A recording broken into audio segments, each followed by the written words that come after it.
Okay, so we're going to take a look at the axial skeleton, bones of the thoracic cage. So the first bone, you should have a few things. I know y'all may be at home and you may not have a box of bones with you, but I went ahead and brought mine just in case. We're going to be looking at, oh, there we go, this labeling handout. So if you're following along, this is labeling handout, axial skeleton part 3. So that's where we're at. Bones of the thoracic cage. If you go to your things to know page, these are the structures we're going to take a look at today. Again, just another table that shows the same information we saw previously about what terms and their meanings are. So the first one we're going to take a look at is the sternum bone. So this green bone here is the sternum bone, and this is what this is going to look like for your test. This is the structure that you're going to see. So you can notice that there's a white spot here. This is the bone. All of this plastic stuff, that's going to be hyaline cartilage, okay? So if I were to tag that anywhere on this white bone right here, you would say, I say name the bone, then your answer would be sternum bone. So include the word bone. Now the sternum bone has got 3 parts to it. It's divided into 3 main sections. This top section up here is the manubrium, This middle section is going to be called the body. Now on this one, you're going to have to include the name of the bone because many bones have bodies. So I would say on the test, name the structure, include the name of the bone. So you would say body of sternum. Now the very bottom portion, the very tip of that is going to be the xiphoid process. Okay, so now let's take a look at a rib bone.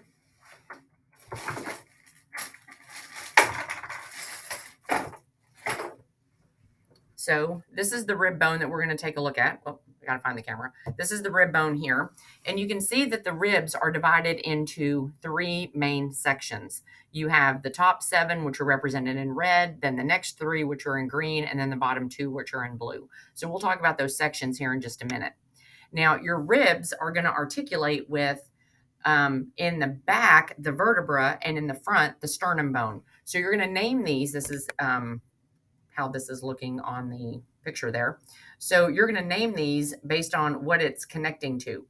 So this piece right here, which matches the green represented on the PowerPoint there, because this bumpy side, you can see all the bumps here, this is going to meet up with the vertebra on the back. This is the vertebral extremity. And the smooth end, let me flip it to match what we're looking at here. So the smooth end down here is going to meet up with the sternum in the front. So it is the sternal extremity.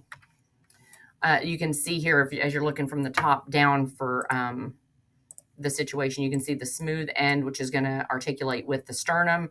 And then all this bumpy area back here is going to meet up with the vertebra. How I remember that is the bumpy side has a B in it, and so does vertebra. And then sternum is smooth. And it has an S. So S for smooth, S for sternum. That's how I remember which end of the rib I'm looking at. Okay, now on your test, I'm going to ask you to identify the sections of ribs. So I would show you the skeleton on this, and I would tag one of these ribs, maybe this one. I wouldn't go at the very, very top, and I wouldn't go at the very, very bottom, but there are 7 of them. And these are called, the top 7 are called vertebrosternal ribs. True ribs is the everyday term. Don't use that term. They're called vertebrosternal because they articulate with the vertebra in the back. And as you can see, they articulate with the sternum in the front. Sure, they're connected to the sternum by some hyaline cartilage, but they're connected directly to the sternum. If you look at those 7 ribs from the back, you can see they connect, they articulate with the vertebra in the back. So again, I would tag maybe that rib right there and say, name the group of bones this specific bone belongs to, and your answer would be vertebrosternal. You don't have to number them, okay? Now, the next 3 ribs, ribs 8, 9, and 10, are represented by this blue color here. These are called vertebrochondral ribs. And if you remember, chondral is referring to cartilage. So these are connecting to the sternum. They connect to the vertebra in the back because they all do. But they connect to the cartilage in the front. And you're probably thinking, but wait a minute, so did the other ones. So this is rib number 7. This was a vertebrosternal rib. And you can see this cartilage that connects it directly to the sternum bone. Now, let me change colors here so you can see what I'm talking about. Rib number 8, which is a vertebrochondral rib, it connects by a piece of cartilage right here to the cartilage of rib number 7. So it indirectly is connecting to the sternum. So that's why they're vertebrochondral ribs. Don't use the word false ribs on the test. That's not going to give you any points. You can also see if you look at those same 3 ribs from the back, they connect to the vertebra. So that's why they're called, again, vertebrochondral ribs. Now, the bottom 2 ribs are represented in red here. They're just called vertebral ribs. They only connect to the vertebra in the back. They don't connect to the sternum at all. And those are ribs 11 and 12. So don't use the word floating. So I would tag one of those ribs and say, name that group of bones that bone belongs to. And then you would say vertebral. Here it is from the back view, those same ribs. Okay, so now we're going to look at the vertebral column. And I'm going to get out from this little bag, I'm going to get out several bones. There are actually 5 vertebra in this bag. I say there's 5 vertebra in the bag. There's supposed to be 5 vertebra in the bag. Okay, here we go. Now, your vertebral column, I don't know if I can move that. Yes, I can. Okay, so your vertebral column, just like your ribs, are going to be divided into sections. So the top 7 vertebra are your cervical vertebra. And if you notice, they start numbering with C1, C2, C3. The next section of vertebra are called thoracic vertebra, and there's 12 of those. And again, they start numbering with T1, T2, T3. The next vertebra as you go down are the lumbar vertebra, and there's 5 of those, and they are L1, L2, L3, L4, L5. Then you have the sacrum bone, which is a solid 1 bone that was originally 5 bones that fused together. And then you have a bone below that called the coccyx bone. And again, it is fused. It was formed from 4 original bones. Okay, so what we're going to look at first, we're going to take each one of these sections individually. We're first going to look at the cervical vertebra. And as you can see, cervical vertebra number 1 is also called the atlas, and cervical vertebra number 2 is also called the axis. So you're going to need to know those 2 names. Another thing that you should be able to notice, which I'm not going to be able to show you very well, just because I'm not able to put these together. I have the wrong group of bones. But anyway, when you put 2 vertebrae together, put them on top of each other, and they've got that intervertebral disc separating them, that's made of fibrocartilage, you see a hole that forms. So it forms from the bottom of one of the vertebra and from the top of the other one. It forms these arches, and when those arches come together, they form a hole. That hole that exists between where 2 vertebrae come together, it goes out the side, is called the intervertebral foramen. Now, the intervertebral foramen has spinal nerves that come out of it. They're represented on the models in the classroom in yellow. They come out the sides. And then there's a big hole in the middle of the vertebra. I don't know if you can see that or not very well. There's a hole in the middle of the vertebra there. And that is where the spinal cord passes through. So the spinal cord passes through a hole called a vertebral foramen. And if you remember, foramen is the word for hole. So looking at these sections, let me move that over there. Looking at these sections, letter L, let me back up a minute because I want to show you something. I think this is misnumbered. I think that's supposed to be K, I believe, on your labeling handout. So that, I think that might be messed up on the labeling handout. So just be aware of that. If you're like, where's J? I think it's letter K. Okay, so looking at letter L, I think we're back on track again. This red group of bones, they're at the top of the vertebral column. So these are the cervical vertebrae. Now, you do need to know there are 7 of them, and I'll tell you a way to kind of remember that here in a minute. The next group of bones, letter M, which is represented in green here, these are your thoracic vertebrae. There are 12 of those. Let me just make a note here. Think about this for a second. How many ribs did you have again? 12 pairs of ribs. Each of those ribs articulates with one of the thoracic vertebrae. So you have 12 ribs, you have 12 thoracic vertebrae. Remember, the ribs all articulate with the vertebra in the back. Okay, letter N are these purple vertebra, and they are the lumbar vertebra, and you have 5 of those.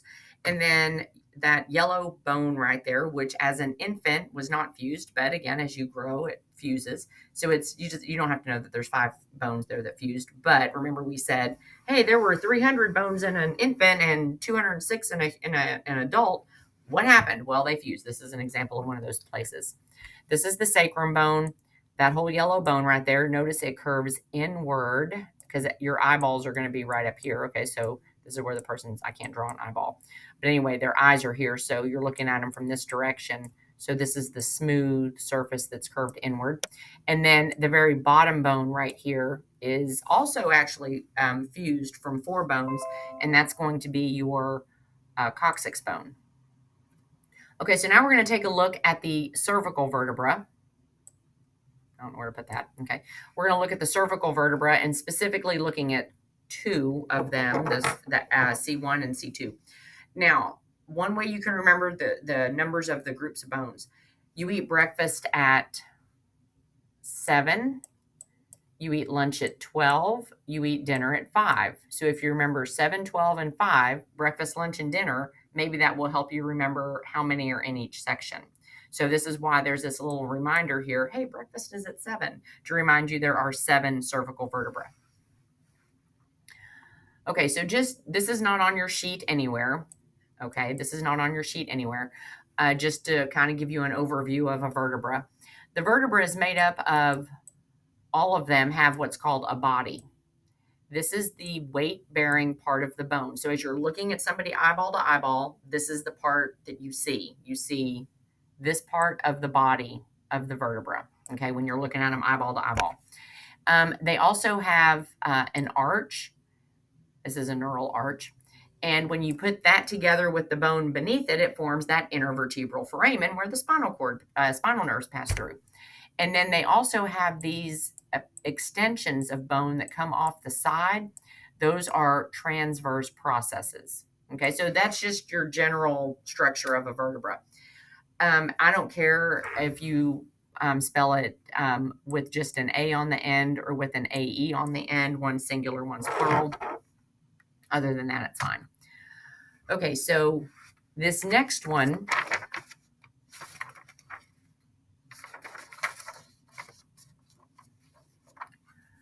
letter Q.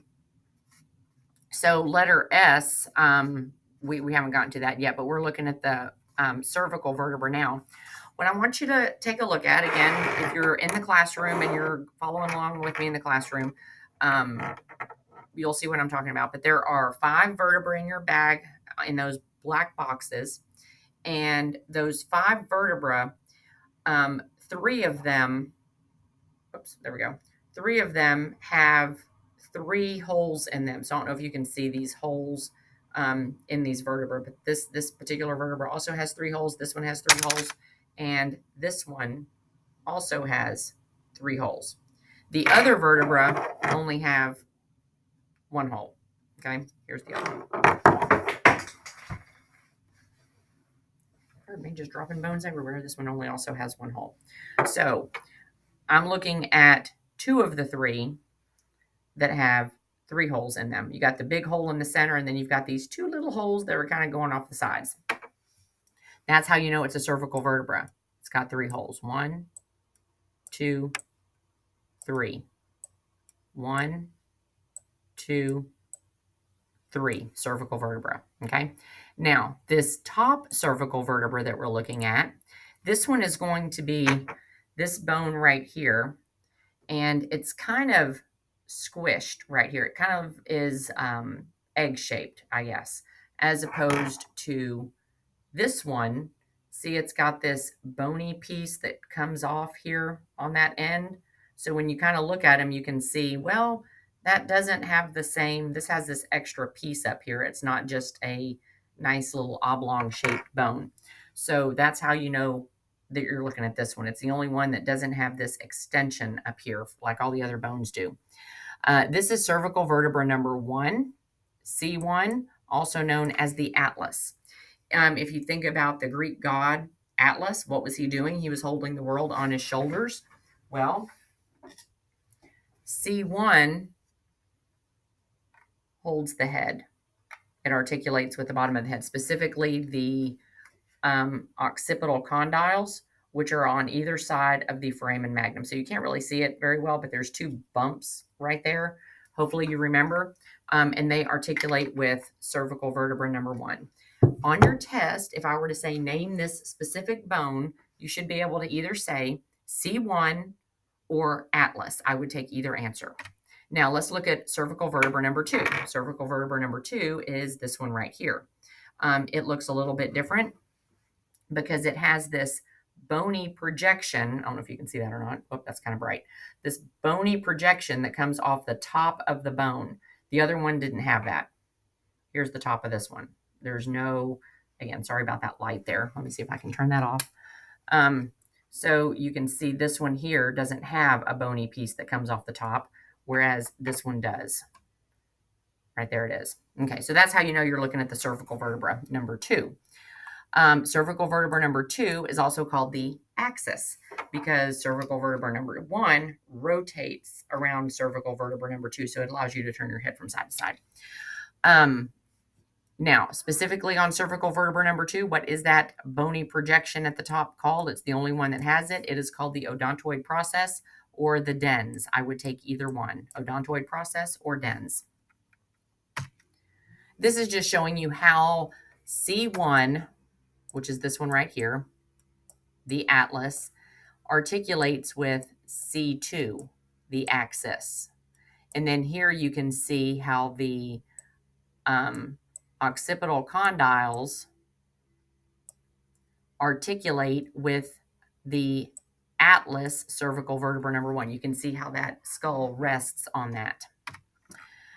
Now, looking at some generic features of a vertebra, so I'm going to put those 2 vertebrae back in the bag, and we're just going to look at a generic cervical vertebra, which is going to be this one right here, just a generic one. You can see it's got, I hope, the 2 holes in the center.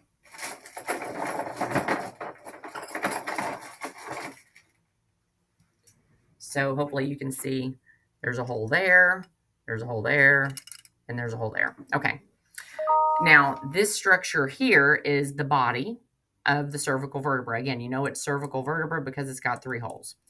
And this right here is the body. It's the weight-bearing part. Here are the 2 holes. These 2 holes are called transverse foramen because they are in transverse processes. This structure right here is that transverse process. They come off the lateral side of the bone. And the holes within them are called transverse foramen. What are the transverse foramen good for? Well, these are your cervical vertebra. So we've got C1, C2, and you can see that through those transverse foramen, you've got a blood vessel. Specifically, it's part of your vertebral artery. You can see some of the arteries right here are going through the transverse foramen.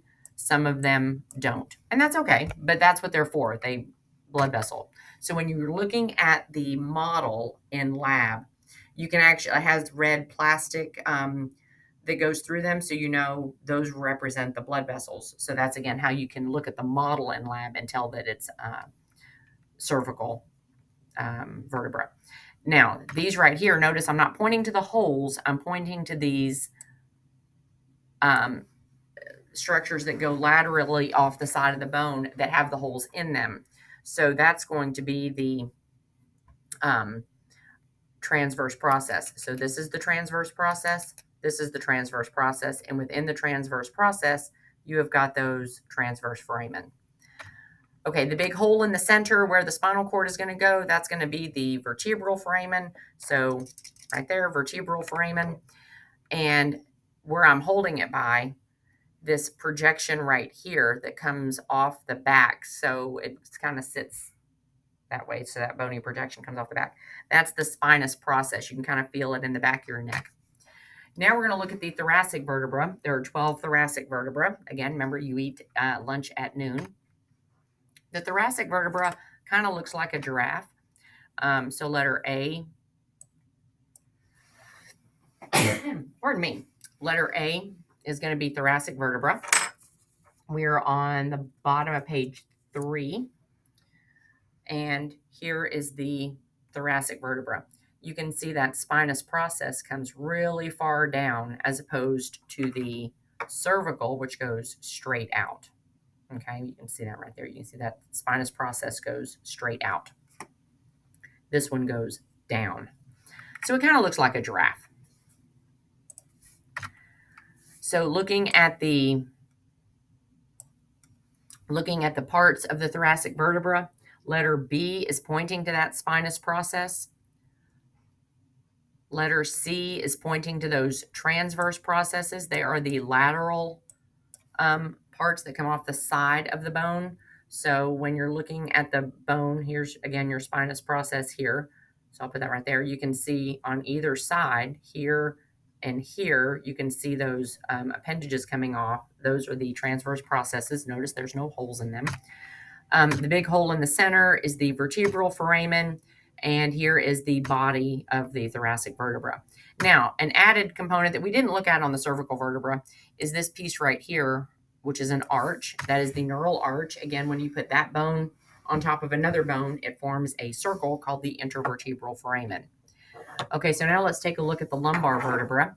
The lumbar vertebra are a lot bigger. You can see the body is huge. You can see the spinous process right here, kind of stubby and points outward, just a stubby little spinous process. One way you can remember you have 5 of them is because, again, you eat dinner at 5. Kind of looks like a moose. Maybe. We're on the top of page 4. So letter G is lumbar vertebra. Okay, letter H is pointing to the body of the vertebra. I'm going to move myself way over here now. Letter I is pointing to those transverse processes that come off the lateral side of the bone. Letter J is the vertebral foramen. Again, this is where the spinal cord passes through. This stubby on the lumbar vertebra, it's a little stubby. The bony projection that comes off the back of the bone is the spinous process. And there is the neural arch, letter L. Okay, so one of the things you're going to need to do on the test is I'm going to put all 3 of them side by side in random order. They're not going to be in any specific order. And I'm going to ask you to tell me which one is which. Okay, so looking at these 3, can you tell me what type of vertebra M is, what type of vertebra N is, and what type of vertebra O is? Well, if you look at M, you can see that the body of the vertebra is huge in comparison to the other 2. Okay, this is actually a real human vertebra. So when they were putting the skeleton back together again, they used wire to hold the vertebra all in line. So that's what those holes are for. So they're not actually supposed to be there. But this is a lumbar vertebra. If you were to look at the spinous process, again, the angle of it is kind of off. But if you were to look at the spinous process, you could see that it's kind of a stubby little spinous process. So letter M is a lumbar vertebra. Letter N is a thoracic vertebra. And again, you can't really tell, but if you look at that spinous process, it points downward and the bone does not sit flat on the table. So again, you've got this bone right here, and because of this long pointy spinous process, if this were the table, you could see that spinous process, it's not going to sit flat. I don't know if I can do it or not. It's not going to sit flat, okay, because that spinous process is pointing downward. So you could see that if you were looking at it from a different angle. And then letter O, well, it's got the smallest body for sure, but it also has 3 holes. And the only vertebra that has 3 holes is the cervical vertebra. This is neither C1 nor C2. This is just a generic cervical vertebra. Okay, now the next one we're going to look at is the sacrum bone.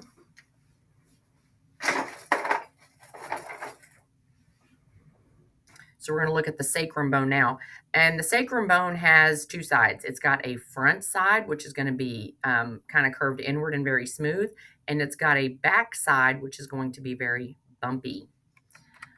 It is one bone that has been fused together. So this right here is the smooth surface of the bone. It's called the anterior surface. I'm on the top of page 5 there. Also known as the pelvic surface. So you notice for Q, you've got 2 answer spots there. If I were to say name the surface and you put anterior surface or pelvic surface, that would be fine.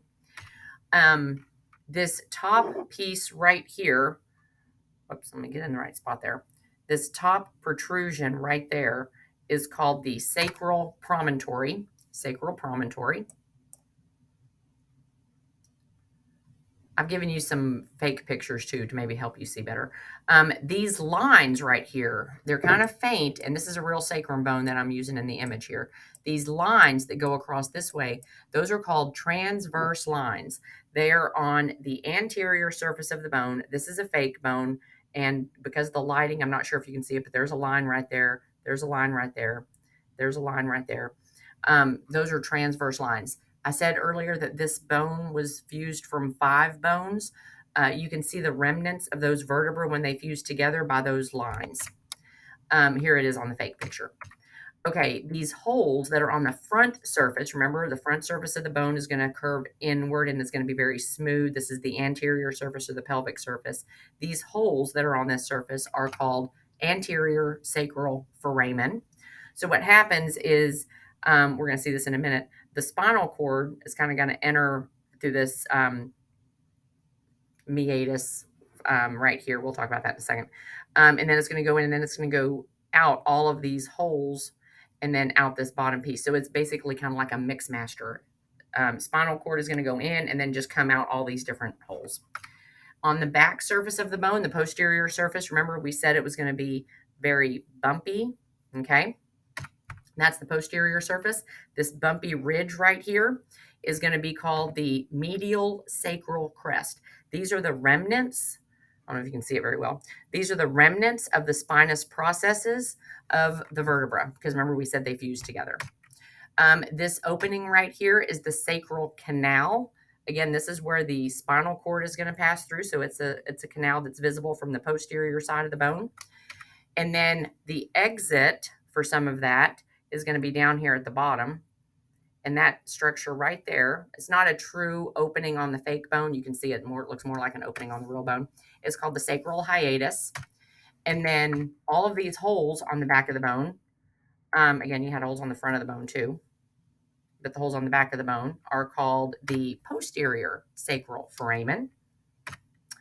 And the very last bone we're going to look at, which articulates with the sacrum bone,